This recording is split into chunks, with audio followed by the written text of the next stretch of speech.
Virginia, can you hear me now? Yes, I can. Okay, yes, I can. I already introduced you, but you didn't hear. So Yes, sorry about that. The floor is yours. 15 minutes for the presentation, and then we will move to the Q&A. And thanks for accepting the invitation.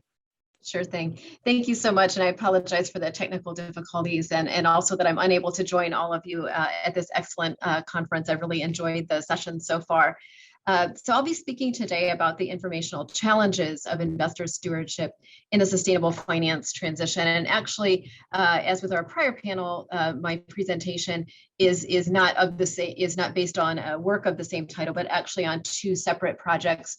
One is the recent project providing recommendations to the US SEC on the future of ESG disclosure. As many of you are aware, the SEC has proposed climate disclosure based on the TCFD. I'll talk a little bit more about that later. So this piece came out to kind of hopefully guide that project.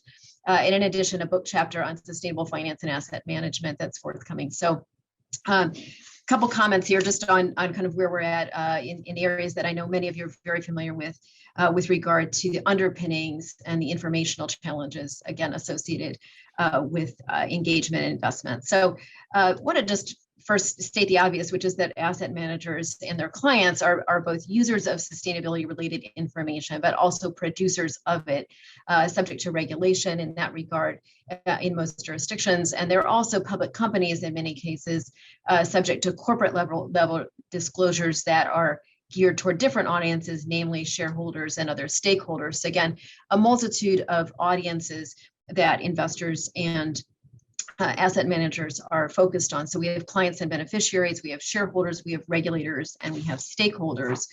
And as no surprise to those of you in this room, we face key informational challenges in the quality of ESG information, partly because of a number of factors that contribute to unreliable corporate data. That this problem has been widely noted in the literature.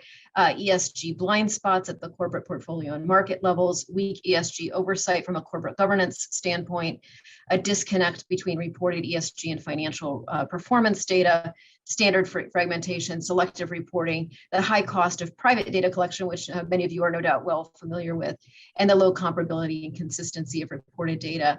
All of this feeding into ESG ratings and data analytics, which amplify the problem. And this all has fiduciary implications as well. If we're looking at investment strategy, it can create uncertainty around issuer and fund ESG risks and performance. But our focus today, these few days here, is on investor stewardship and engagement. And certainly the poor quality of the underlying data on which we assess performance can affect the cost of investor stewardship as well. It also raises investor protection concerns and market risk concerns for regulators, which is something I want to talk further about today, because that increases reporting and compliance costs, which itself creates new informational challenges. And then there's the broader question of what we're ultimately trying to achieve when we're talking about sustainability, and particularly about climate. Is the goal of a sustainable finance transition where capital markets can actually integrate this information, and to the extent that the underlying data is inadequate, that weakens any climate risk pricing effects and undermines capital allocation goals. So there's also, again, more detail we can share about fiduciary duty implications. And here I'm going to be speaking with reference mostly to the US framework with which many of you are familiar. So on the left-hand side of the slide, you can see kind of a summary of some of the core fiduciary points at which information matters. First, with regard to public pension fund regulation, under ERISA, we have the prudent investment standard. There's ongoing kind of swings in guidance with regard to whether or not ESG considerations are permitted, much less encouraged. And as many of you know, the Department of Labor has proposed guidance from last year that swings now in the direction of potentially permitting ESG integration in a way that prior guidance did not. So there's, again, fiduciary implications with whether or not we can incorporate ESG information. And some of those policy shifts depend on the reality of whether ESG information is reliable, but also the extent to which it's financially material. Again, There's a duty of care with regard to the best interests of the client, and best interest or sole interest, depending on the regulatory framework, tends to be interpreted and has been interpreted by the US Supreme Court in financial terms. At the same time, we do see certain state regulators in a number of leading states that won't surprise many of you, again, California, New York, Illinois, requiring ESG integration. And so again, this raises a number of critical questions for fiduciaries. First of all, how do you identify financially material ESG factors when the studies out there are really more in the aggregate and very much depend on what it is that we're measuring? How can public pension funds comply with a financial sole interest test? Is it possible to justify the financial benefits that are associated with the higher research costs in the ESG space? Can we justify higher informed voting and engagement costs? If in fact the regulations require fiduciaries to take into account kind of a cost benefit analysis of engaging in voting, not to mention other forms of activism. How can we ensure compliance with client ESG mandates, particularly when those may vary widely? How can we ensure the accuracy of and compliance with policies, procedures, and reporting requirements that asset owners and asset managers have developed internally? How can we set and measure ESG impact targets? And again, the question of balancing conflicting ESG factors that we've talked about in the prior panel and in previous sessions. So these are all critical questions that are all affected by the nature and quality of ESG information, and that we all need to grapple with. This has kind of come to the fore in recent years with attention to greenwashing challenges with respect to ESG products and services. IOSCO last year put out a report highlighting a number of the challenges in this space: inaccurate marketing claims, public sustainability or framework commitments that aren't met or have no impact, and then inaccurate or vague claims about the goals and costs of ESG engagement. And the US has recently entered this space. So the book chapter that this talk is based on in part is focused on this kind of regulatory hardening that we're seeing. And I've called that a kind of shift, at least in the US context, from a kind of resistance to ESG almost across the board to a kind of retooling of the regulatory framework. So on the left-hand side, again, we have these general compliance obligations that really don't say much at all about ESG, with the exception perhaps of ERISA-related guidance for public pension funds, coupled with voluntary standards that are primarily product-based. We have the CFA Institute standards for ESG disclosure on investment products, but those don't really relate to performance in any way. Then we have voluntary stewardship and engagement regimes that you're all very familiar with. And then we have disclosure related or shareholder facing reporting regimes that have been heretofore largely voluntary, but again are increasingly mandatory. And then we have a kind of shift now toward enhanced ESG disclosure requirements. Interestingly enough, in the US as well, just this past month in May, we have the introduction of proposals for enhanced disclosures by investment advisors around and investment companies around ESG. New proposals with regard to the naming of funds, that's the investment company names proposal, which is again product-based. And then we have the SEC's earlier proposals, March, April, on climate-related disclosures. So again, kind of a hardening of the regulatory framework in the US. We'll see if any of this sticks, but that's kind of where we're headed. So just a bit about the enhanced disclosures for investment advisors. Again, these are both product-related and performance-related, which is interesting. They require a description of ESG investment strategies, what ESG factors are considered, details on metrics and impact, greenhouse gas emissions, disclosures required. And then for certain funds that disclose or state that engagement is part of their strategy, there needs to be an explanation of how voting or engagement is in fact implemented and what its impacts are. And particularly if you are an impact fund, which is defined in the proposal, you have to identify impact goals, KPIs, and the relationship between impacts and financial returns. So this is, again, new, but kind of in line with what other jurisdictions have done in some respects. However, all of this depends obviously on the quality of underlying ESG information, because any firm level or product level disclosures made by asset managers on sustainability depend on the underlying data from corporate issuers as well as third-party data providers. And so I only have a few minutes left, but I really want to point to the US broader climate disclosure regime that, again, is just in the proposed phase as kind of an indication of what are the areas of challenge with regard to information and what are the areas we still need to work on. So again, not much time to spend on the details of the proposed disclosure regime in the US, but just to highlight briefly that it follows the TCFD, that it does require scope 1 and 2 emissions reporting and scope 3 in certain circumstances. And then there are also some financial disclosures that will be required as well, so that we have a way of gauging financial impact of climate risk. And it also extends across the value chain, and that's consistent with the greenhouse gas protocol. So a lot of really novel things there. We'll see what sticks, but there are conceptual, legitimacy, and technical challenges. And so I just want to speak briefly in the few minutes that I have remaining very quickly about those three areas. The first is conceptual, and again, this focuses primarily on the single materiality versus dual materiality goals. What exactly are we measuring? What are we aiming for?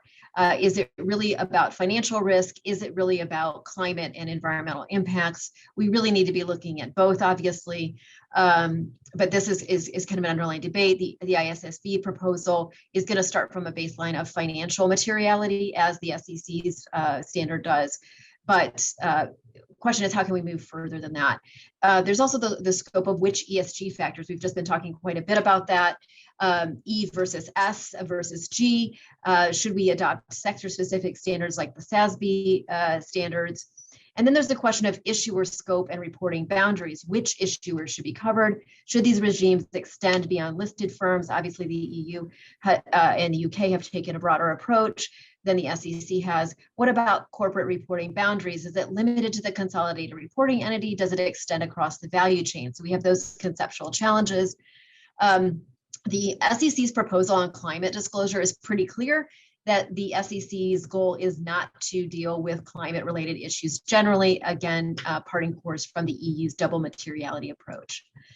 Then we have legitimacy challenges, and this is where I think we really need to focus, which is who gets to define sustainability.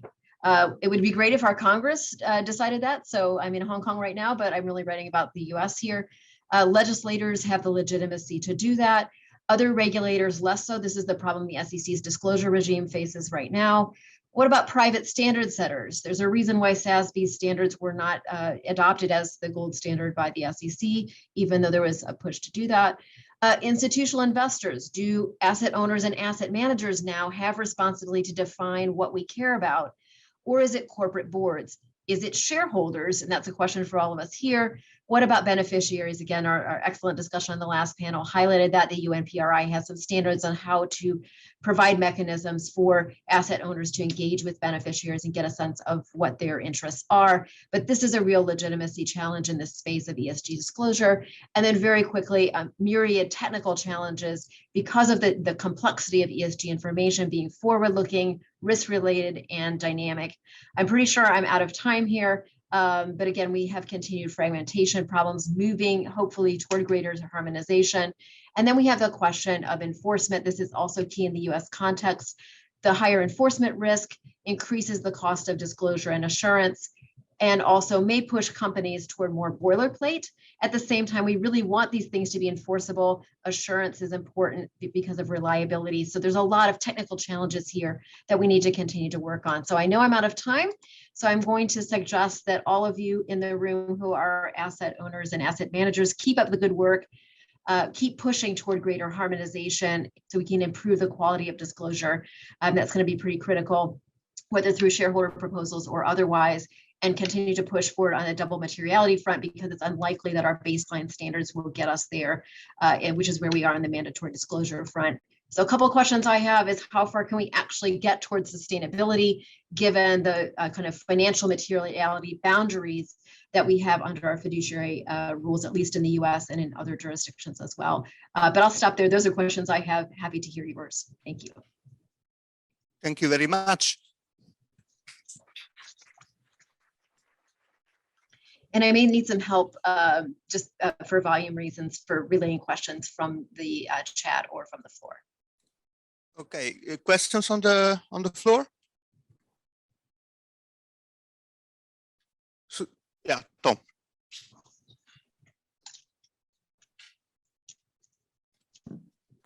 Yeah, thank you for that presentation.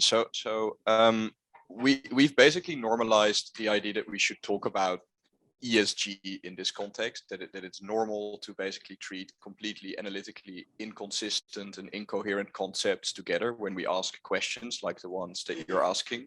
And I wonder, I'm just keen to solicit your views. Like, isn't it just time to abandon that phrasing altogether? You've been jumping in your presentations between climate risks, which are very analytically coherent set of issues, and the S and the G, and asking questions about how we should balance those. I'm just really keen to solicit your views on whether we should just abandon this ESG frame altogether. Thanks. Yeah, so I think I agree with my colleague Elizabeth Pullman, who's written about that recently, that the ESG nomenclature is challenging. It grew up for its own reasons, and at the same time, it has become so widely used. On the other hand, sustainability has the same problems. I just question whether we have a better kind of catch-all term for the category. I think it is important for those of us who are in academia to be precise when we're talking about these things. And so in my own work, when I'm writing about corporate governance, or when I'm advocating for improvements in the disclosure framework, I have tried to be very specific about what aspects I'm talking about. And I think it behooves all of us to do the same. But again, I don't know that this problem is unique.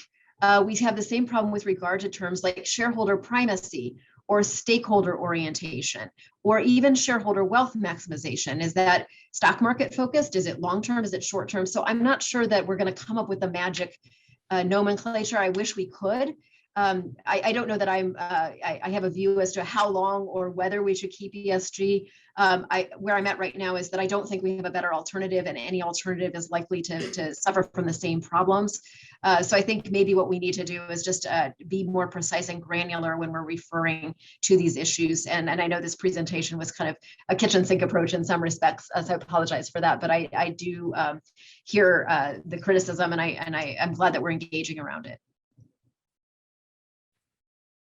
You, Jennifer Hill here. Mine is just a follow-on comment from Tom's question there.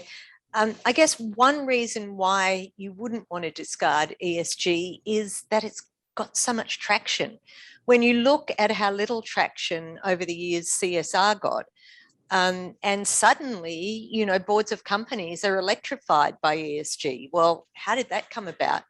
And I was actually recently at a conference with Elizabeth Pullman, and we were, I raised the question there about how it's sort of interesting that in some ways ESG has colonized areas of CSR and left CSR being more just about philanthropy. And I thought that was quite interesting, the way, that transition had occurred and that it had really changed the meaning of CSR.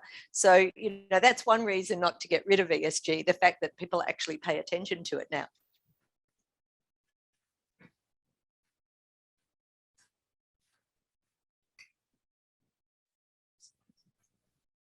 Hi, I have a question about one of the statements you made at the end. So you said push for double materiality. And although I'm a big fan of and supporter of that, there are quite some issues with this double materiality. And that's the way that Europe tries to it's going for this double materiality. But the ISSB and also the SEC is actually going for the single materiality. It's also part of the objective that they want to inform investors and not to change behavior of companies. That's the, whereas, in Europe, it's much more public policy. Now, my question is, if you say push for double materiality, are you making the statements also push for double materiality in the United States? Because there are quite a few conditions that need to be satisfied in order to make this happen in the United States. Yeah, absolutely. So I guess I'm going back to my slide here to share that it's a bit abbreviated. I think the book chapter that this is based on and kind of where I was coming from with that remark was some recommendations for those of you who are asset owners or asset managers to push for double materiality, because as investors, as shareholders with those corporate governance mechanisms, obviously there's a power and there's a process for that voice to be carried forward and for companies to be influenced in the direction of greater attention to sustainability and to climate risk. But I absolutely agree that we're unlikely to see that. We're not going to get climate disclosure in the US if the SEC had adopted a double materiality standard, and it's well aware of that. And so in fact, in my own paper recommending, where I think the SEC should go or should have gone on this, I also had a final section where I was making recommendations for what should Congress do to smooth the way for the SEC, because without legislative authorization, I don't think the SEC has the space to move in that direction. And in addition, there's further challenges because of the litigation environment in the US as well. So these are going to be jurisdiction specific. And that's why I think there's very much still a space and a very important space for investor stewardship in this area and engagement. So I was referring more to the possibility of shareholders moving that goal forward, at least for those of us that are focused on the US and are looking at markets where, again, double materiality is unlikely to happen at a regulatory level. And I do appreciate why the SEC and the ISSB have taken that as a baseline, because it is a common denominator that we can start from. And I still feel like we have a lot of room to maneuver, and there's a lot that can be done within a kind of enlightened shareholder activism paradigm focused on financial materiality. There's companies in the US are not up to speed yet to do what's necessary, even if the standard of reporting is on a financial materiality standpoint. That's clear, and they're going to have to get up to speed on that if this proposal goes forward. So we need to have that as a baseline. But I do think there's room, at least in other jurisdictions, maybe not so much in the US, at least at present, we need to kind of take one step at a time from regulatory front. Yeah. Thank you. Any other questions? Yes, please. Thanks very much. You highlighted the fact that the ISSB has started off with a focus on climate. Do you support that decision? Is that just a practical way forward, or do you fear that we're crowding out other very important issues? I don't have the concern that we're crowding out, just because I think there's been so much traction of other broader frameworks, not only in Europe, but then obviously we have the SASB as well that is focused on a broader range of indicators. We have the ISSB also looking at kind of a phased approach. There are worries from critics in the US that starting with climate is going to open this Pandora's box. And I don't, whether you're whatever side of that you're on, climate is the urgent priority, and climate is also the area in which we have the most empirical research surrounding what are the financial impacts of that. And we have the broadest justifications in terms of not only firm level, portfolio level, but the systemic risk effects, I think, are unique in the climate space and are less well established for other, even environmental concerns. So I think we will benefit from greater time to have more empirical work that's done in some of these other areas that might push forward a broader agenda. But I think given the urgency of the climate crisis and the potential ramifications across economies, I think it's right for us to prioritize climate. That's my own personal view. I know others may differ, but I do think that it lays an important foundation where we have, again, that stronger empirical foundation and a wider range of justifications and reasons to care about it, whereas less clarity and less agreement, perhaps, and less consensus on some of the broader ESG topics. I'll raise one that is controversial in the US, which is the diversity issues. So that's kind of on the social side. It strikes many as more fuzzy, more politically driven, and less likely to gain traction as a result, probably different in other jurisdictions. And so I think those are factors that need to be taken into account in terms of feasibility. And I would hate to see movement on climate disclosure and harmonization there be derailed by trying to do too much too fast in some of these other areas where there is less consensus and more variability among jurisdictions. Thank you very much. We have time for another question. if there is. Okay, if there is no, let me thank you once again, Virginia, for joining us.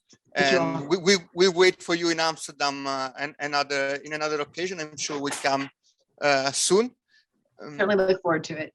Thanks. Thank you very much. And the first speaker needs no introduction. So Luca Enriquez is Professor of Corporate Law at Oxford and will present a paper on dual class share in the age of common ownership. The floor is yours. Thank you.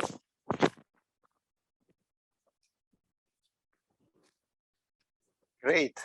So thank you so much for having me. I look at Anne, who has, it's the third time she hears this presentation from me or one of my co-authors. Sorry, but if you want to go and take a break. Okay, so this is joint work with Vittorio Battocletti and Sandro Romano.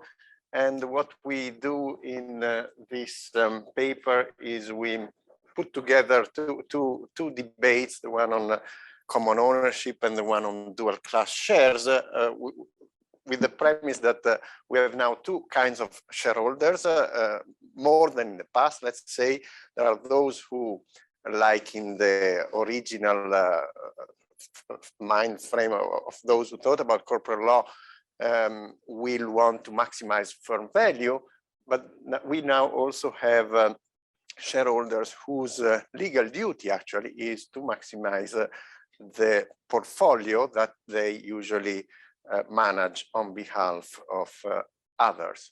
And in addition to that, we notice, and this is also not new, but we have seen some relevant implications of this in the past few years. There are two kinds of firms. Some are systemically relevant and they can have an impact on the economy as a whole, on the environment, and some others are local firms which do not have that kind of systematic effect on the economy or on the environment. Putting these things together, we think that we provide new insights into specifically how to regulate dual class shares. So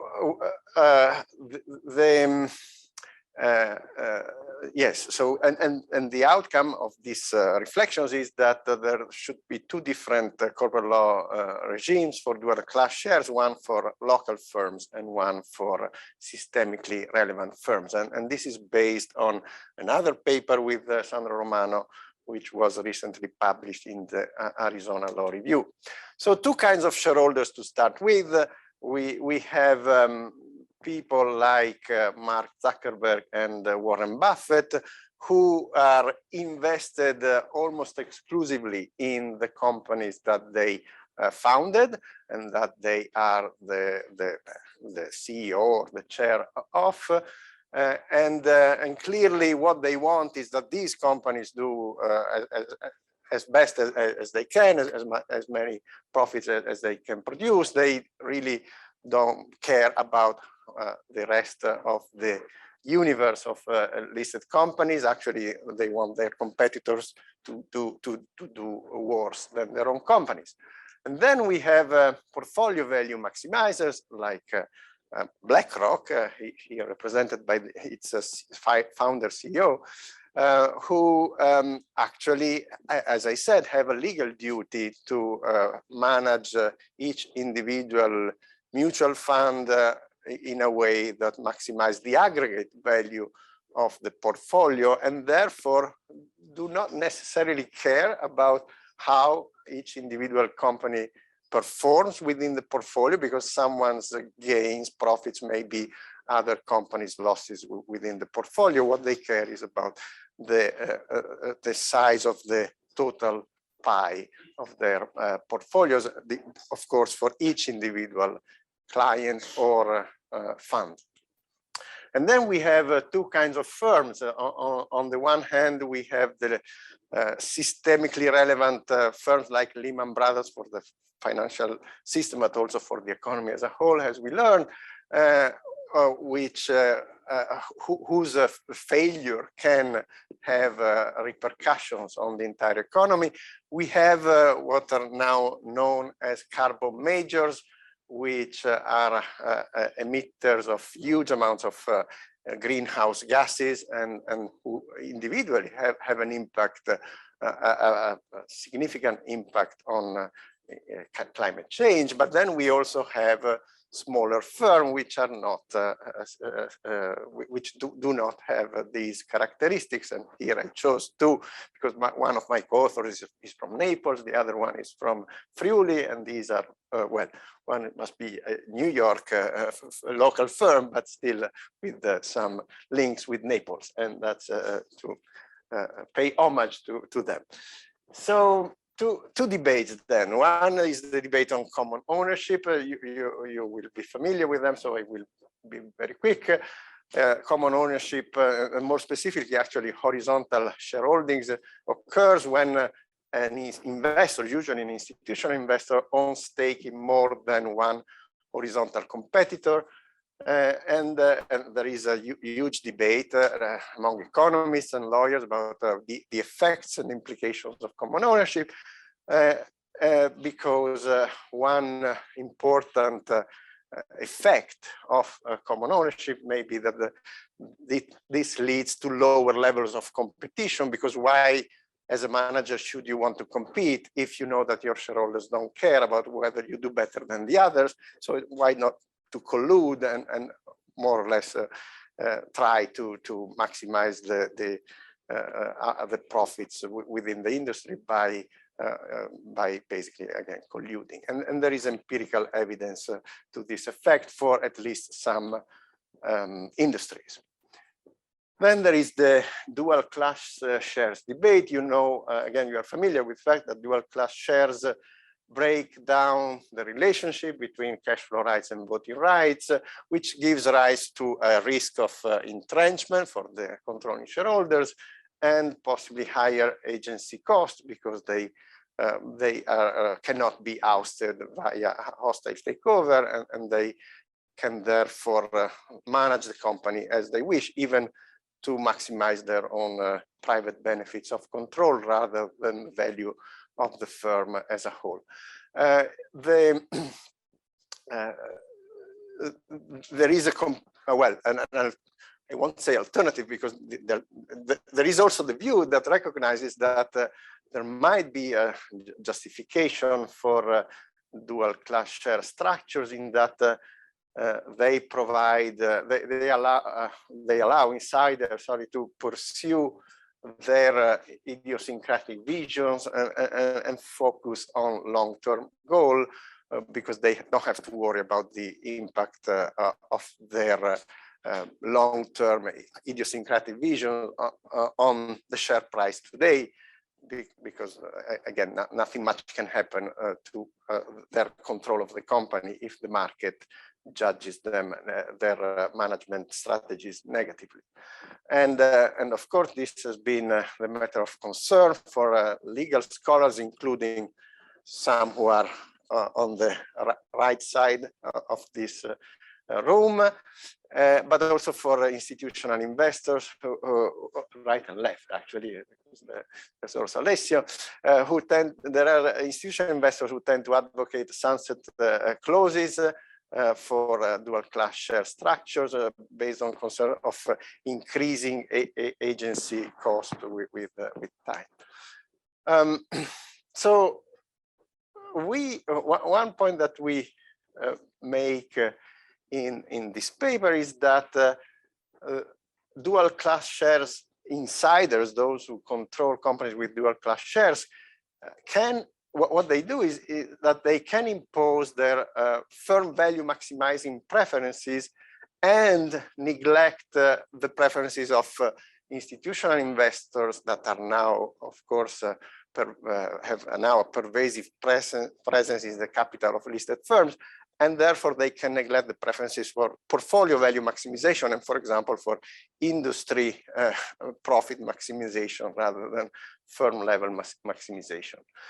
And On the other hand, one share, one vote has the effect of empowering institutions, and possibly among them what are known as universal owners, those who own the entire market, hold the entire market, and therefore whose interest may overlap to some degree with societies as a whole. And Madison Condon and Jeff Gordon have made this clear in their contributions. So what happens with dual class shares? So dual class shares are also a pro-competitive device from this perspective. When you have one of these structures in place, basically founders can ensure that the company will be run as a firm value maximizing company and engage in fierce competition. And other companies in the same sectors will also know that, and therefore they will be pushed to compete themselves. So it has a pro-competitive effect. And we notice that these structures are extremely common in the tech sector, and tech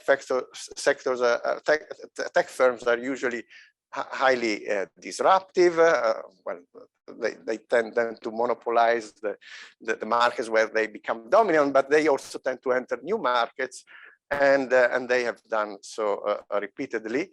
And so this is a sort of weak indirect evidence that of how maybe they do this also because they can ignore the preferences of portfolio value maximizing investors. And we also notice, again, we don't say that this is conclusive evidence, of course, but there are no dual class share structure companies in sectors which have been found to be less competitive as a consequence of common ownership by the empirical literature on common ownership.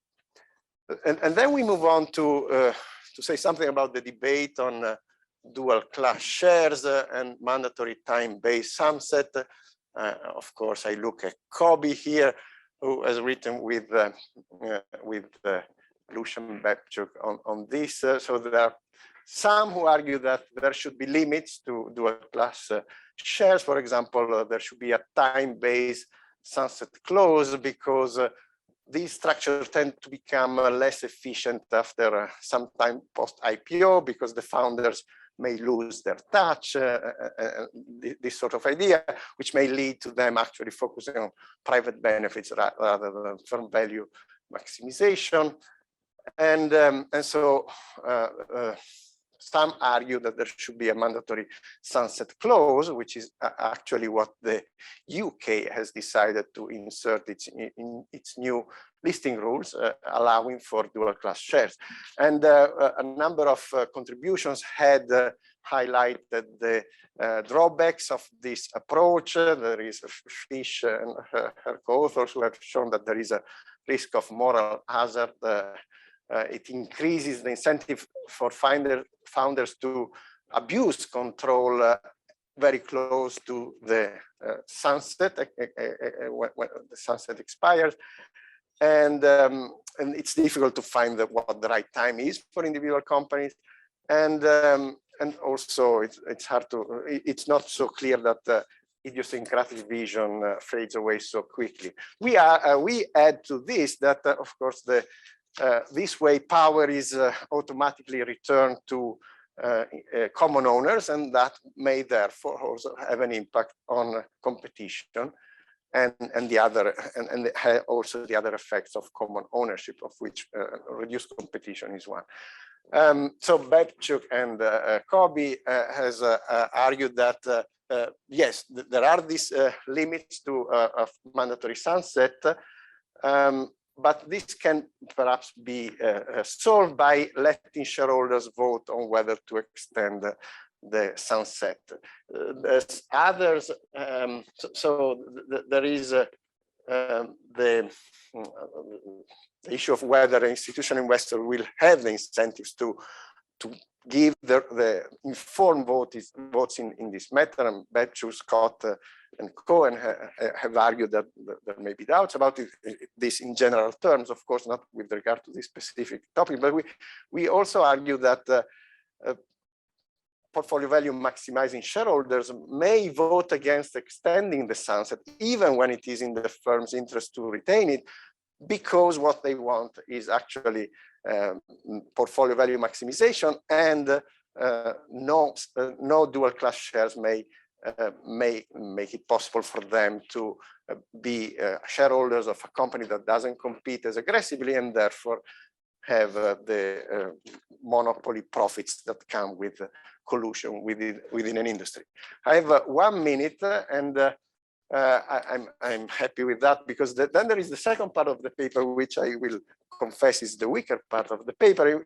I think in which we argue that for systemically relevant firm, one share, one vote has virtues that go beyond the what is usually looked at, which is the agency problems within the firm and shareholder value maximization. The benefits are that if you have universal owners, then they may care about, for example, climate change and the economy as a whole more than dominant shareholders. So perhaps for these firms, one share, one vote, or limits to dual class shares tailored to the kind of externalities that a company can create to the economy may be justified.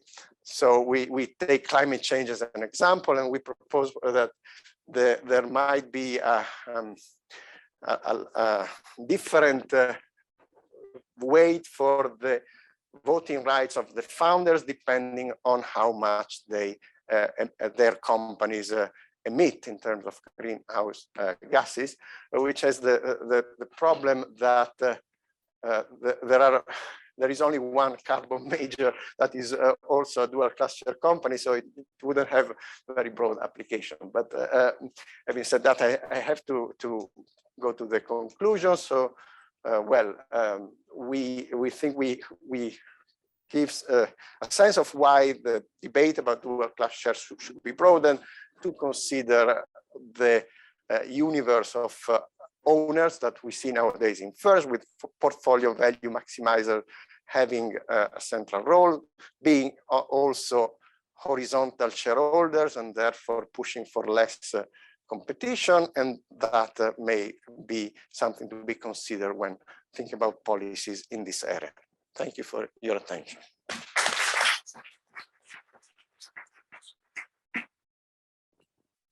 Thank you very much. Are there questions on the audience, on the floor?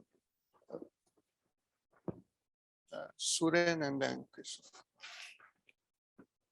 Thank you very much. I like a lot the idea and it looks very beautiful. I was just wondering, can you explain a bit how this will work in practice? Like how we define what are which externalities are important enough to consider a firm dangerous for firm value maximization point of view. And for example, how do we treat Facebook, right? Is it how to Facebook, for example, with a dual class share structure, and which market we consider? Do we look to local markets or from global perspective? How this will work in practice? Yeah, thank you for the question. I think the right answer is that we don't have an answer in the paper on the specifics of how it should work beyond climate change and possibly macroeconomically central firms. So on the case of Facebook, which clearly has a systemic effect on not even social politics, on the survival of Western democracies, we haven't thought about what the parameter could be there that you could use to limit Zuckerberg's voting rights, frankly. But having said that, clearly in practical terms, there would be a huge discretion for policymakers in giving in finding what the parameters should be that will make these voting rights vary. What we argue is that the discretion that comes with it is no more arbitrary than the idea that after 7 years you should get rid of dual class shares, which is also quite a dumb parameter, we would argue. If I can just add something, because my main concern from theoretical point of view, it makes a lot of sense to have differentiated regime for different types of companies. But the concern is that if we give too much discretion to regulators, then this corporate law may become a battleground where companies are arguing whether they are systematically important or not, and with all the impacts of lobbying. And the point is well taken. There is this risk. I don't deny it. Yes.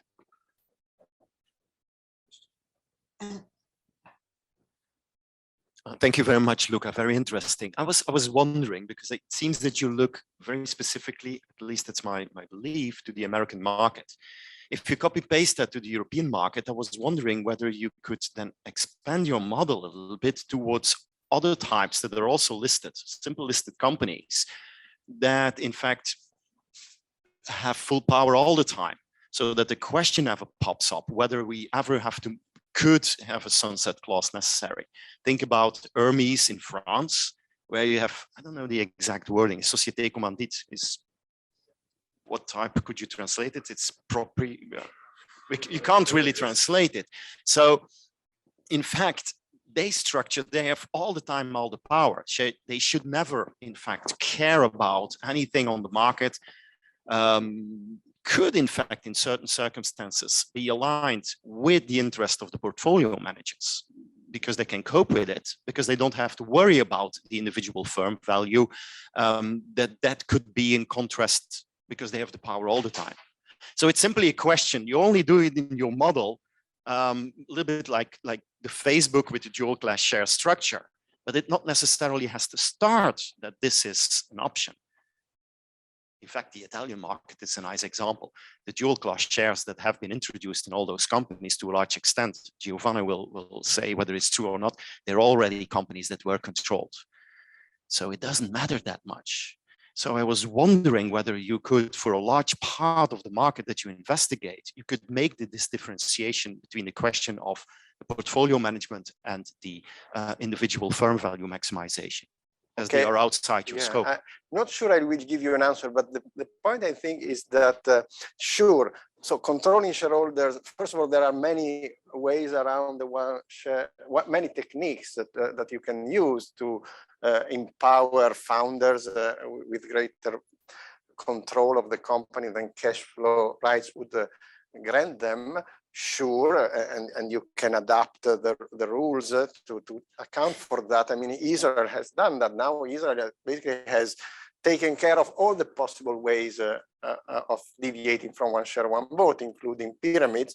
So if Israel did it, you could do it in this context as well, adapting the Israeli rules to the tweaks that we suggest. But the other point is that you don't, the debate is about dual class shares or deviations from one share, one vote. It's not about controlling shareholders per se.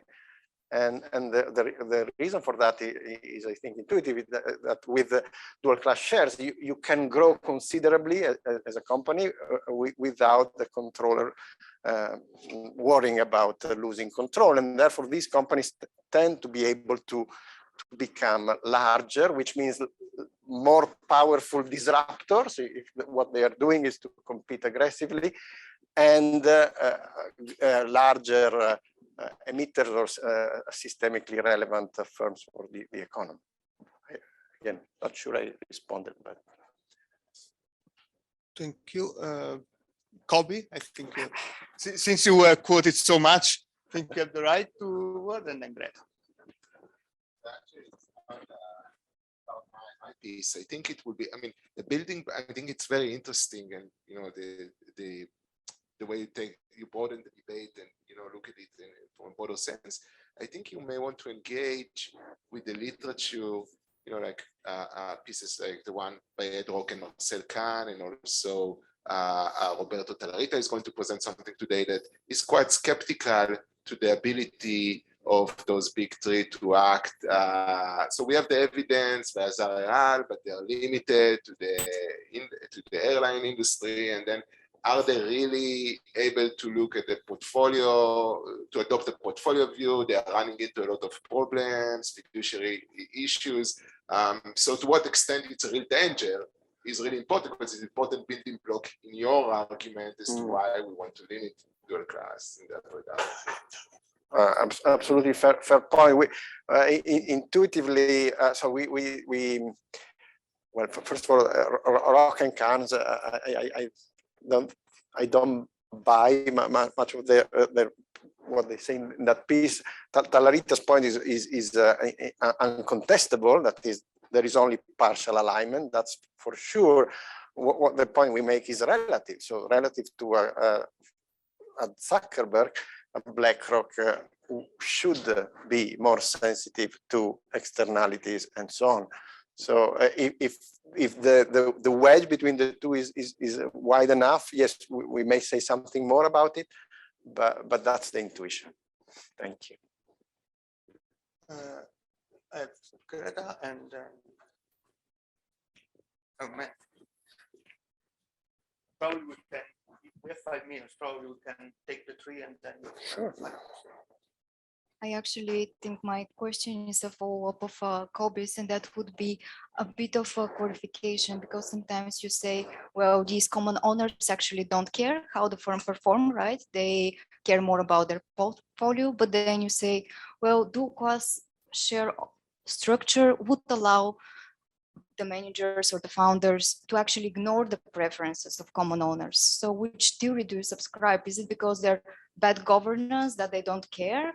Or is it actually that they would somehow communicate preferences of their strategy to the managers? No, sorry, maybe I wasn't clear. It's not that they don't care about at all, but they don't care whether an individual firm within an industry does better than the other by outcompeting the other.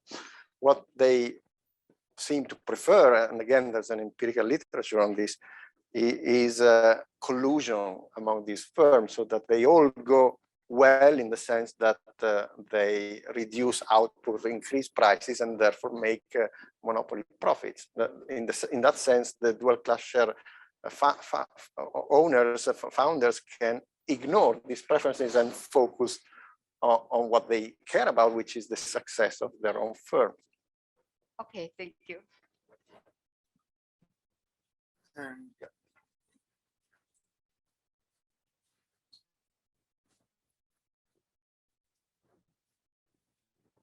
Thanks very much, Luca. Really interesting. And and I think this idea that we need different regimes for systemically important firms is a really important idea, even if the devil is a bit in the detail of how you define them. But I think that is really important. But it sort of strikes me that in terms of the sanctions or the restrictions that you might want to apply to such firms, this one is that you've described is kind of quite a minor one in terms of the behavioural change. If you compare it with things like maybe, I don't know, additional fiduciary duties for directors, restrictions on corporate lobbying, extra competition, oversight, or whatever it may be, it just feels that this one, what you might hope for from limiting dual class share ownership might be a little bit second order compared to some of those other restrictions you might want to impose on such firms. Well, yeah, yes and no, in the sense that the problem is that there are relatively few dual class shares company that can be considered systematically relevant in the various areas where this has a role. As I said, carbon majors only one, for example. But for that one, I don't think that this is minor. I think that compared to fiduciary duties, telling a shareholder either you reduce emission or at some point you will no longer control the company, that's pretty harsh, I would say, in terms of incentives.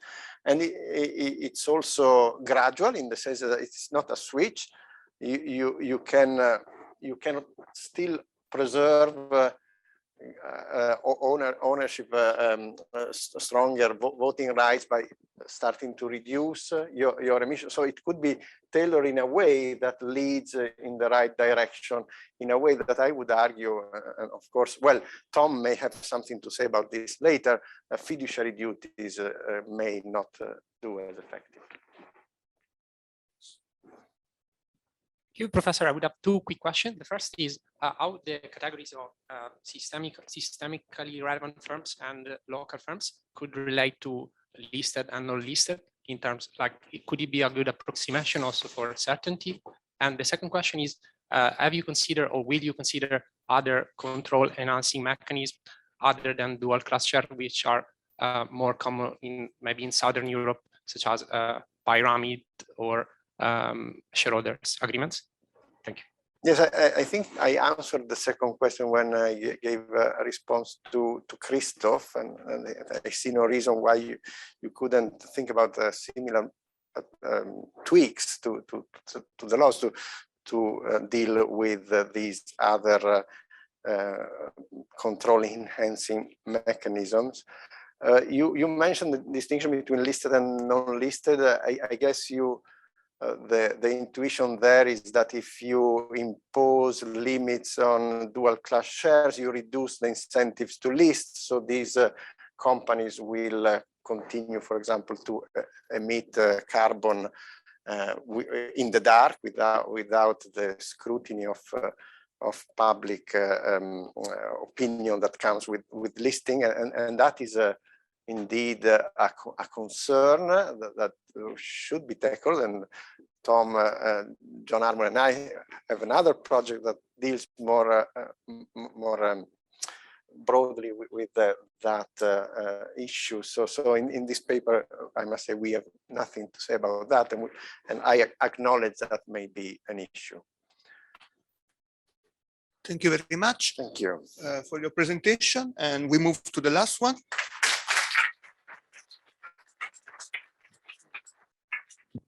We are doing wonderfully with time. Very proud.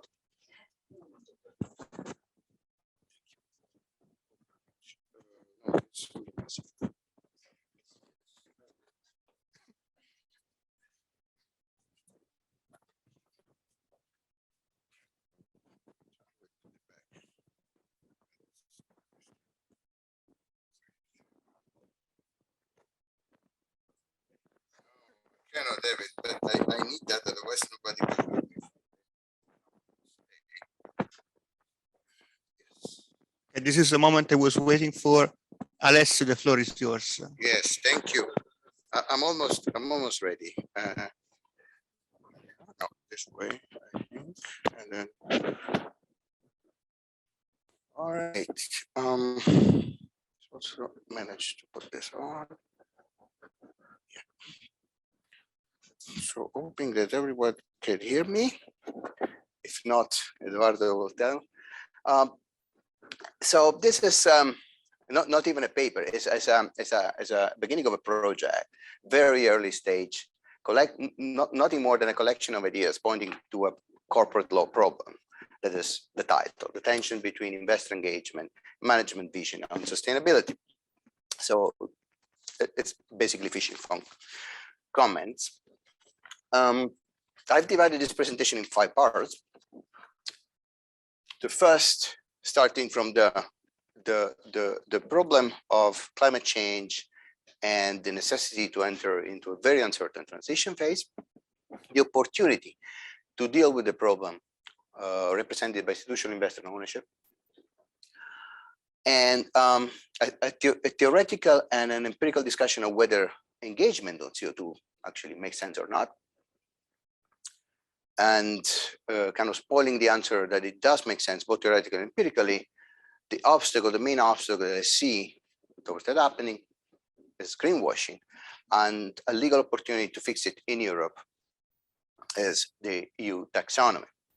And I'll conclude by presenting what I consider to be the corporate law problem of all this, namely the tension between disengagement, which makes sense, and the controller vision on how to abate CO2. before I explain what I mean by vision, let me give a kind of ad shot at the problem. So this is the first graph portrays the path of CO2 emission in the coming 50 years or so. The world is emitting almost 40 gigaton of CO2 per year, 37 to be precise, and is on its way to double this emission by 2050. Now, the thing is that by 2050, a lot of governments, majority of governments around the world have committed to keep global warming to 1.5 degrees Celsius, according to the Paris Agreement, and that implies, according to the prevailing science of climate science, that the emission should actually be 0 by 2050, not 80 gigaton per year. So it's a big difference, and these bubbles are kind of detailing the difference.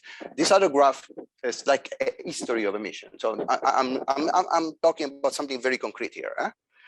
So to give an even more concrete idea, and this is something that my colleagues and friends, Luca Ricos and Tom Betzer, flagged very clearly in one of their papers, the magnitude of the change that awaits us in the next 25 years is the same as the abatement of CO2 that we have experienced in 2020 during the COVID-19 pandemic.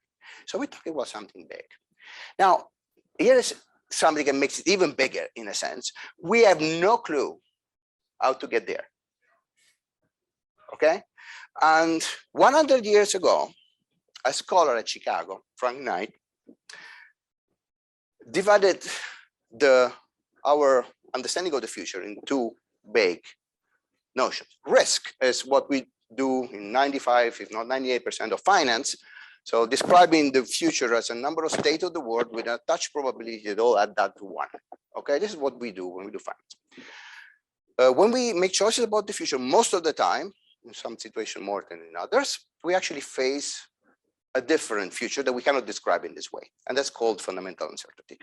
What I was talking about is fundamental uncertainty. This is one of the major theoretical underpinnings of this project. The second one is coming, so take it with you. Now the opportunity. Institutional investors worldwide, according to an OECD paper, they own 40% of stock market, global stock market capitalization, which is already, and they are the biggest owners of the world in these terms. Now, what does it mean practically country by country? It means that, I don't know how much you can see it, it means a lot of variation in a finite number of countries, okay? United States, the top 20 have almost 60%, in total 80%, in UK, a bit less, but significant, in other countries, less significant. But I mean, this are just portraying up to the country that has 50% on average, and that's Italy, the lowest one of this 18, I think. So it's not so many. I mean, there are many more countries in the world. And the second exhibit shows why they become so prominent in the past 20 years, because they weren't so prominent before, institutional investors, or pension funds, and asset managers in general. The reason is index investing. Now, what is the gist of index investing? Is that you can completely automate the process. So you can just put buy computer, put on a computer, buy and sell, and get a license, of course, to buy and sell in every relevant market. And that's enough to run an index fund. That made this industry huge. Okay. Now, this is something that I actually did in this collection of ideas I was telling about. So I put together 3 great papers. One is the OECD paper I mentioned. The other one is not called Control of the World, but it's kind of Control of the World. It's a Journal of Finance paper of 2020. I mean, that tracked all controlling shareholders around the world. And the third one is Bolter and Cambridge, who put together all firm level emissions of CO2, importantly, including scope 3. Scope 3 were already mentioned, so I don't have to explain what it is. It's important when we talk about how much is emitted by listed firm, how much is emitted in the remote part of the world. Scope 3 captures, ideally, all emissions along the value chain, so upstream and downstream. Now, this is what you get here. It's a table of 18 countries collecting all emissions by the listed companies in the 18 countries that are, with a little bit of sample bias, we're talking about 70% of CO2 emission worldwide, 70%, 18 countries. Of course, include the United States. They don't include China and Russia for simple reason that I'm looking only at countries that have non-controlled listed companies, and they have listed companies there, but just are controlled by the state. Here, like these companies, that's another highlight of this, is at least 1/3 of the companies in these 18 countries is non-controlled. And control is defined by a stake above 20%. So even those who are not in this 1/3, the other 2/3, maybe the control shareholder are only 20% or 25 or 30%, so can be theoretically outvoted. The second column here shows in every one of these 18 countries how large is on average institutional ownership. So it ranges from 80% in the United States, Kingdom is about 70%, to the lowest here, I think it's Italy or Brazil. And in between, there's a lot of countries, including Sweden, for instance, where they account for 50%. Third highlight of this table, and then I'll move on. 5 countries, 5 European countries, including the one where we are in now, the Netherlands, for which emission per firm are the highest in the world. These are emissions of one single average of emission of firms on average in these countries that are above 5 megaton per year. Okay, so there's a lot of potential for institutional investors to intervene in this firm because they bring down CO2 dramatically. Now, why should institutional investors care about all this? There are 2 reasons, and I don't have time to elaborate on any of them. One was presented before. Institutional investors, it is their job to manage climate risk. Climate risk, if you buy my first graph, it's something, it's real. So it has to be managed. You just don't know, we don't have the tools to do it, but they have to do something. And the easiest way is to avoid it, exit, boycott. Some funds do it. If they are indexed, which is the success of the industry, they can't simply do that. You need to find other ways.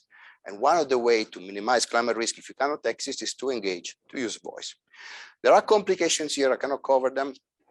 One of them is that if the index are kind of all of the same, there's a lot of free riding. And that's why I like the second of the explanation, why should they care? Which was also mentioned in some of the previous paper. One of the reasons why they should care is that their beneficiaries care. And if their beneficiaries care, they want to track beneficiaries that care about CO2 emission. And again, active funds can do it by exiting big emitters and get a better score there. But index fund cannot do that. To attract climate conscious beneficiaries, they need to engage to lower CO2. Now, do climate conscious beneficiaries exist? This is a comment I get a lot from my American colleagues. And this slide reveals why. So they do exist, definitely. That's Europe. You see the green stuff here? That's a bit of a legal European characterization based on SFDR, the Sustainable Finance Disclosure Regulation. Morningstar undertakes to classify the fund universe in Europe according to this European classification. Now we have reached more than 50% are light green or green according to this classification. Okay, so the answer is definitely yes. The second table shows how much of this universe is passive, how much is active. Most of it is still active, but there's a lot of passive green. And the third explains the objection I get from my American colleague. It looks like it's an European thing. Okay, why it's not an European thing?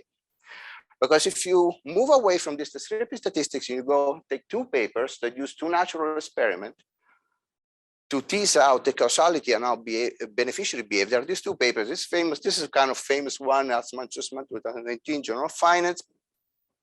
Beneficiaries in the United States reacted to the introduction of the Morningstar globes, which are globes 1 to 5. 1 globe is little sustainable, 5 globe is a lot sustainable, whatever that means. Well, turns out the beneficiary reacted to the extreme. So they exit 1 globe, they go to 5 globes. This one is more recent, not yet published. It's also with European data. Another indicator, a more precise indicator linked to CO2. That's a graph that reveals it. The moment you indicate, the green ones move away. The trends are parallel. And that kind of strongly suggestive of causality of doing this. Okay, so beneficiaries do care. Theory and evidence about this. That's a second theoretical underpinning of this project. Riccardo Arte Zingales, Journal of Political Economy, 2022. Accepted, not yet published. Voice is superior to exit in isolation. if you want to achieve a pro-social goal. Why? Here is intuition. If we, as beneficiaries of pension fund or mutual fund, saving our little bit for retirement, are asked to choose how much to give away of our saving, our returns, to reduce CO2, will probably be altruistic enough to give away 1 cent, one euro, maybe even 10 euro per year. And that's enough to lead to CO2 abatement if our preferences are aggregated. How to aggregate it? Mutual fund can aggregate that if they credibly portray themselves as interpreting their preference. This mechanism is superior to exit because exit triggers a market mechanism that requires the greedy ones on the other side of the market, when you try to sell things that are think you're not green enough for your preferences, to be not greedy enough to buy it. Because if they buy it, the price will not go down. Okay, that's a bit the intuition of it. It's much more formal modeling. Empirically, another paper by Azar and others on Journal of Financial Economics that shows that engagement leads to CO2 abatement. It's more of a ownership thing. So the sheer ownership is correlated with CO2 abatement, and there's an engagement story behind it I cannot elaborate on. But what is important is that this effect is large, but not nearly enough to hit the Paris target. Why? I claim in a paper that was published in 2021 that the reason is greenwashing. And now there is a sheer evidence of greenwashing of every kind of angle. So although I take your Jennifer Hill's point that ECG does a lot of preference shaping, it's really difficult to save ECGs. I mean, there's evidence that 6 providers of ECG, they are completely inconsistent with one another. There's evidence portfolio PRI signatories have worse ECG scores, and there's evidence that ECG funds have higher emission than non-ECG funds.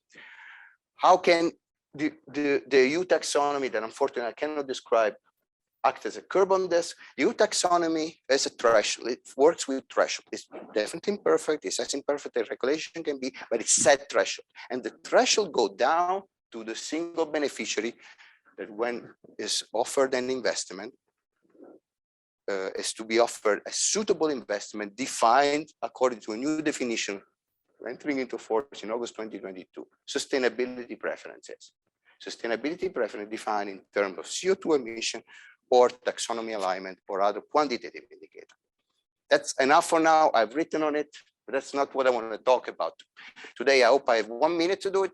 So what I am concerned about, that engagement by institutional investors pursuing taxonomy alignment to attract beneficiaries may go too quickly or too slowly. Why? Because the incentive is to attract beneficiaries. Institutional investors and asset managers, they don't care about getting the transition right. They care about attracting flows. So if you care about attracting flow, there are a couple of low-hanging fruit. One, start for the big major, because if you carbon major, if you start for the largest emitter, you can bring the taxonomy alignment up more easily and giving away little, because the risk premia of this industry is much higher than in other places. Second, low-hanging fruit, you can focus on the best in class. The best in class are already trying to commit themselves to lower CO2 emission. So it's much easier to talk them into abating CO2 than other companies. What is the tension? The right way to transition is idiosyncratic, to use a term that was used before, but essentially it's decided by those who control the firm. Those who control the firm, that is a little bit against the mainstream agency theory, but those who control the firm have a lot to lose from getting things wrong. Typically, be those manager, controlling shareholder, they have almost all of their wealth, they definitely all of their human capital in the firm, and a lot of them also their reputational capital in it. It's all firm specific and motivates entrepreneur acting as management, controlling shareholders of firm to get the transition right under uncertainty. Whereas institutional investors, they by design pursue low cost standardized strategy towards their portfolio company. Okay. So there's a need of control enhancing mechanism. That brings me exactly to the point that was discussed in the previous presentation. Control enhancing mechanism can be well simplified by dual class shares. There's more to it. I know I have 0 minutes and I need to get to the legal part in 1 minute. They serve two functions. They protect control from interference from non-controlling large shareholders, including institutional investor, and they also allow controllers to get a reward from it. Cannot elaborate on this. I've worked on that before. We can talk a bit more about the Q&A. What I want to say is that control enhancing mechanisms are not necessarily something to cherish and perhaps to scrap in the case of some firms or some industries, but also something that we may want more of it instead of less. So when a publicly held company has dual class share in place, and there's plenty of those, not many, but plenty of those, I don't think this means that controllers can do what they want. Controllers can still be persuaded by large institutional investors to improve, for instance, taxonomy alignment, which goes both in the interest of institutional investors and in the interest of the transition. And for this reason, I don't think a mandatory sunsetting should be supported. But my problem is rather, what happens if a public health company is exposed to the pressure of institutional investors and would need control enhancing mechanism? It doesn't have any of it. So my proposal would be to allow for dual class recapitalization, which are actually possible in this country, I've heard, but not in many others, including the United States, where they used to be possible, but then there is a long history that basically ruled them out. They are not as bad as they look, because they always imply the negotiation between the controllers that want to get super voting rights and the minority shareholder that have to agree to that. And that negotiation has both price element and control element, which in my opinion, support the feasibility of negotiation. There's only one problem, that the value of control is very indeterminate. So if you want to keep it forever, most likely the minority shareholder will not agree to that. But can you wrap up? Yes, and that's the final one. Why fund manager would agree to control enhancing mechanism? That's the biggest of all question. I would like to hear your view on that. And this is the final thing. In my opinion, the reason is that, first of all, dual class shares are kind of hard to introduce, but loyalty share in this side of Atlantic is super easy to introduce in many countries, including this one. So controllers can get it done even without the approval of minority shareholders if they want. Agreeing to a temporary control enhancing mechanism is a way to deflect allegation of common ownership. So that's kind of a new incentive, get the kind of debate, policy debate that large institutional investors are facing. That's kind of interesting. And fund manager can still persuade controllers on broad cross-cutting industry. Thank you very much for your question. Sorry for going over time. Thank you very much. Apparently, I like to say I would tell you when you cannot talk anymore, but I was not courageous enough to do it. Do we have any questions on the floor? Tom.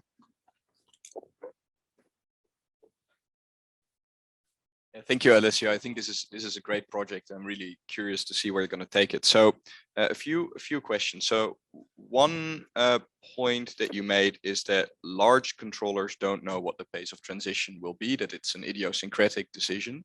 And I think, to some extent it is, and in other ways it's not, right? Because whether a car manufacturer should transition to electric cars or whatever, probably they will have some knowledge about their capabilities, et cetera, making it idiosyncratic in the way you described it. On the other hand, you could also say, what is the transition? The transition is a rewiring of the economy. That's a response to government regulation, for example. Nobody knows, it's not idiosyncratic per se. It's also a decision about, many firms acting simultaneously to change supply chains and so on and so forth. Now, if we follow the logic outlined by Luca in the previous presentation, that's actually something that common owners may know much more about than those pursuing an idiosyncratic vision.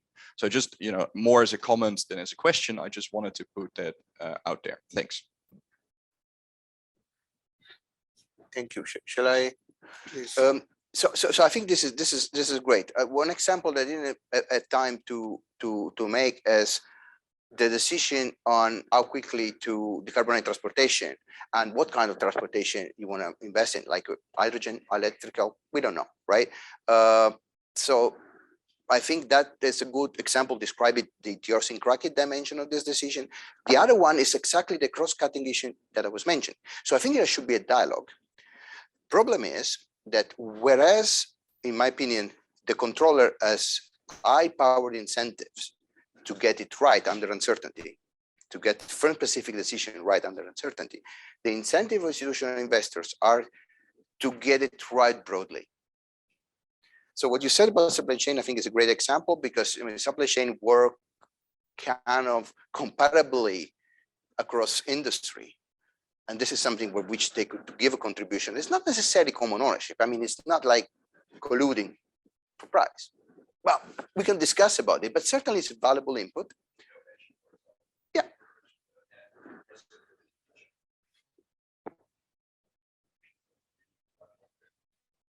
Yes, absolutely.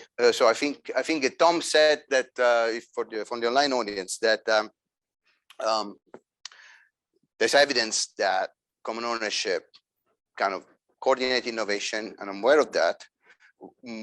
But it particularly what you call radical innovation or incremental innovation with long cycles is very firm specific. So I think what we're talking about is the context of innovation, and I think institutional investors have a lot to say there, but it's also in the interest of controllers to get their input. So once you give the controllers that are exposed to activists and exposed to institutional investors the possibility to set up under sunset contractually a control enhancing mechanism, then I think you improve that dialogue instead of worsening it. I think it's an extremely interesting project, and there is something that a little bit counterintuitive to me, and I wanted maybe you can clarify it. So, from institutional investors' perspective, they want channel of pressures. They want to be able to pressure those who are making the decision, those who are in position to make the decisions, the corporate leaders, if they don't go hand in hand with what they think. So with the dual class, they are basically waiving their ability to pressure management. So why they will agree to tie their hands ex ante if they don't know, if there is uncertainty as to how the controller will react? They will say, okay, that's fine. We'll let the controller do whatever he wants. If it's along with what we think, with our vision about where the company should be in terms of carbon emission, that's fine. We'll let him do whatever he wants. But if it's against our vision, we want to have a safety valve. We want to be able in a position to put pressures on him. Dual class would just, we'll just tie our hands ex ante. And the second question about, the recapitalization, I think it's important to see what you're trying to propose here, that the controller will be able to conduct the recapitalization independently, or that they have to go to a shareholder vote. If there's to go to a shareholder vote, why would the group do that? Why do they vote in favor of it? Thanks, Kobe. It's great that you asked this actually connected question, and it's great to come from you, having actually been one of the few to speak about activism, concentrated ownership, which is a very fascinating topic. So I think, first of all, the answer to the second one, yes, with the vote. Why? As I said, 3 reasons. First of all, in many countries in Europe, controllers can enhance their control via loyalty shares without that vote. Okay, and that's in a sense kind of the exit option. But forget about it for a moment. So what is the benefit for institutional investors? The benefit of commitment, which usually they don't have. But I think, with this pressure, but particularly big 3, but also very large index investor, main index investor are getting on common ownership, I think that could be an interest, particularly if it is finite. So if it is an agreed upon recapitalization for 5 years, in which a controller has to put down even more money that is already invested there, because that's what I meant by price, I don't see why they should say no and tie their hands. So 5 years, I can't give you advice, but I cannot impose on you a decision on transitioning more quickly or more slowly. besides, I mean, look at what BlackRock with after the war in Ukraine, they've changed in a sense their stance toward the pace of transition. How fast? If they were committed to something, they couldn't have changed because of something that happened in between, right? So I think there's a value to it. Luca Enriquez, and yes. Sorry, Alessio, could you say something more about the incentives for controlling shareholders to do something about climate change? You said non-pecuniary private benefits of control. Is that the driver? Yes, thanks, Luca, because that gives me the opportunity, because you're familiar with my previous work on that, to clarify this, because I didn't have time to express it. So I only spoke about the downside so far. So if a controller gets the transition wrong in the next 27 years or earlier, they're going to suffer. So they're going to suffer in wealth, they're going to suffer in reputation, and human capital. I mean, it's difficult. You know, if the company goes bankrupt because you got it wrong, there is a lot to lose for controllers. But what is it to gain? I think that's your question. What is to gain is what I've called idiosyncratic private benefits of control, which is little different from what you have in your paper, because you refer more to Argoshen and Sassondani. So idiosyncratic vision that doesn't result in any benefit, whereas in a sense, little the agreement with Zohar and Asaf is you need benefit because you need something in order to be able to pay for control enhancement, which is true, in my opinion, both in going public, because when you go public with a control enhancement, you get less than you could possibly get with one share, one vote structure. And with the recap, in order to persuade institutional investors, you should offer something. So the super voting share should be paid. You don't get it for free. It's possible to do that. You know, if you are one share, one vote, and then you create a class of Class B shares that go to you, these Class B shares can be paid, and that could be a negotiation device. At least the way I always envision it in terms of your recap, and the incentive should be to succeed in the vision, which is a non-pecuniary benefit.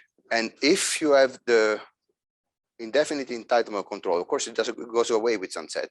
If you don't have a sunset, that means also that you have the right to sell control at a premium. If you have a sunset, that disappears. And I think this is something that undermines negotiation. So that's why I would expect sunset to be chosen, not imposed, but chosen in the negotiation with institutional investor.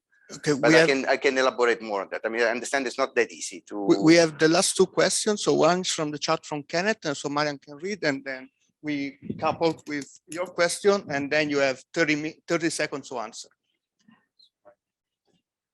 Yeah, there is a question from Kenneth asking that while I agree the institutional owners have low-powered incentives to engage with their portfolio firms, I'm not so sure that they don't have broad consensus on certain issues, an issue well established in the public choice literature. Would you agree that perhaps controlling enhancing mechanisms should be issue specific? Yes, please, because I don't understand issue specific. But please. Right. Yeah, so for me, I think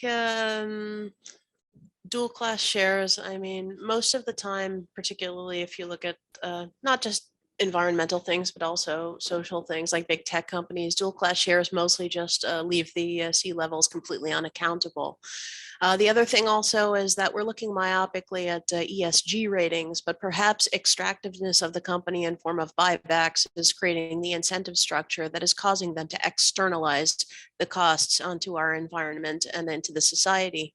However, if we reduce our ability to be able to hold the C-levels accountable, including their compensation structures, of course, they're never going to agree with this if we can't force their hand. So what I'm saying is, can we not rather perhaps, considering things like index funds, rather than just saying, oh, it's passive, we can't do anything, instead either look at sort of adapted index funds, things like how Euronext, of course, just put out their AEX ESG, or alternately looking at the engine number 1 model with their Transform 500 ETF, because an index fund, of course, is also nothing more than an ETF.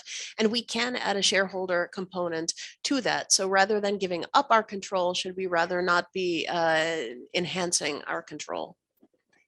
If I may add, Yes. I think by issue specific, he means homogeneity of preferences, for example, on higher prices or lower carbon emission. And yeah, he added another explanation saying that issue specific, meaning you can exercise control regarding certain issues and not others. Classic example being shareholders only. Good luck with your remaining 30 seconds. I got it. So the answer on issue specific is no. For the simple reason that I framed this problem as an uncertainty problem. Entrepreneurs deal with uncertainty. It's the same rationale underlying the business judgment rule. You can't just set constraints on that. Which leads me to the answering your question, whether it's C level, whether that defines entrepreneur, whether it's a controlling shareholder, when they fail, and we're talking about 27 years that will lead to a lot of disruption, a lot of companies will disappear. So when your company, whether you're a manager or controlling shareholder, disappears, it's not nothing. Okay, it's a big harm. So I know there's a lot of rhetoric about unaccountability of those running firms. I don't think that's correct. So enhancing accountability to shareholders is something I've always been very excited about, and that's actually the motivation of this project. But shareholders, particularly big 3 and comparable institutional investors, they do have a lot of power. So I don't think we need to enhance it. Just to look at it, how they use it, and whether the incentive to use is aligned with social welfare. And I don't think it is. Their incentive, I don't think, are aligned with social welfare. That's the reason why I would like to enhance control power. And on this note, thank you very much, Alessio. Thanks for your comments.